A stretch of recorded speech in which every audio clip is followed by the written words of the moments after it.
Coach, thanks so much for joining us on the call today. If you take a minute to tie up the game against UCF, please. And what you expect as you head to Boston Saturday to face the Eagles in Fenway? Well, I thought on Saturday that we had a shot in the third quarter when we got it to 28-17, and just came out to start the second half and scored and made it that score, and then just couldn't get anything going offensively to put the ball in the end zone, move the ball, but just couldn't convert. Our defense played really well there in the third quarter and holding them down, and then like I said, we could never get that score to put a little bit more scare into them, to make it 28-24, and then we gave up some big plays there in the fourth quarter and did that. So, again, now we get a chance to go to Boston and play Boston College in a great venue at Fenway Park, and great experience for our kids, and play an outstanding school in Boston College and team from the ACC. So again, we're just going to work to continue to keep getting better, each and every week, and keeping to build the program in the direction that we want it to go. Questions for Coach Edsall, please. Star 1 on your telephone keypad to join the queue. The operator will introduce you. Dan Tortora, wakeupcalldt.com. Good morning, Coach. How are you? Good morning. To be on the other side of Central Florida this season, and most recently here, just what you can say about what Scott Frost has done there as a coach, and nationally, if you feel like they deserve more respect than maybe they've gotten. No, I think Scott's done a tremendous job, since he's been there at Central Florida, and doing it the right way and everything. And again, I do think they deserve more respect than what they're getting. Anytime you're undefeated, I don't care, this is a very tough league, and to be undefeated at this point in time in the season is something that's hard to do. Just look at it. There's not many people that are undefeated, and we have really good teams in this conference, and to me they should be ranked higher and should be getting more consideration and more praise than what they are. But that's the way the system's set up right now. And then as far as your team goes in this upcoming matchup with Boston College, even though it's not a conference matchup within the same conference, just to speak on that old school Northeast style rivalry, and how there's obviously history with Northeast schools.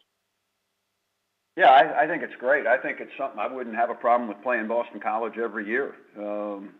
I think just in terms of, we were in the same conference before, and they were fortunate to be able to move to another conference, and but I think it's great for Northeast football and something moving forward. Hope we can do that, and then, like I said, to have the opportunity to play it in Fenway Park, and I think it's good for the region and good for both schools.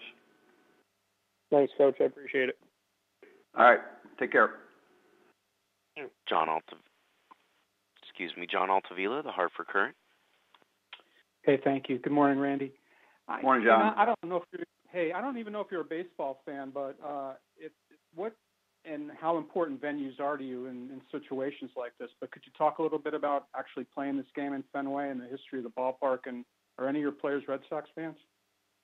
Oh, I'm sure there are. I'm a big baseball fan. That was the sport I liked the most growing up, but I'm an Oriole fan from when living down there so many times. But I love been to Fenway many times, and enjoy going to that place and watching games. And it's, like I said, it's a great venue. They played football there before, and again, it's going to be unique. Both teams are on the same sideline, and but again, I just think anytime the kids don't understand probably and appreciate the history of a lot of things nowadays because of all the things that they have and that. But for guys like myself who are baseball fans and who appreciate history and understand the things that go into it, something like that to me is really, really neat. And having the opportunity to like I said, go there, be in that locker room, and come out and play on that field, and knowing that the NFL played their games there before, and again, to me it's neat. It's just neat to have that experience. I don't know whether it was because you gave Scott Frost a present before the game or not, but after the game, he was extremely complimentary of your program, and I'm sure to hear those kinds of words at, its developmental stage of the rebuilding program must have been very gratifying for you. Well, I mean, I know Scott, but I didn't hear what he had to say or never saw any of the comments, afterwards. But I just know he's a very good football coach. He's a class act, and somebody that I enjoy being around because he does things the right way. Thank you, Randy. Mm-hmm. Dirk Chatelain, Omaha World Herald. Hey, Randy, one more UCF question, if you don't mind. I imagine you studied a lot of Mackenzie Milton last week. What makes him so dynamic? He doesn't look like he blows you away physically, but he makes a lot of good decisions. Now, why would a guy from Omaha ask me that question? I think no, I'm just kidding. I'm just teasing there. No, the thing is, with him, with Mackenzie, you can see that he knows where to go with the ball. He's well schooled and he's got that ability to read the coverage, take what's there, and the thing is, he to me, watching tape, he identifies things very, very quickly. In terms of being able to read, and a lot of that is probably because of the kind of, what's happened with him coaching, but then is also the way he prepares for games.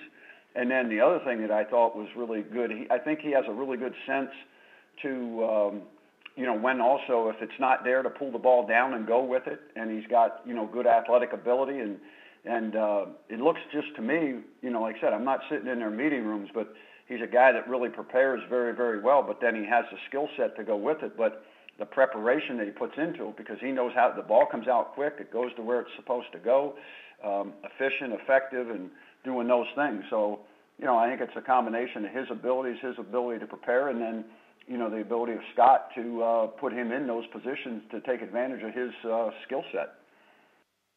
Thanks, Randy. Mm-hmm. Coach, thanks so much for your time today. We look forward to hearing from you again next Monday. All right, sounds good.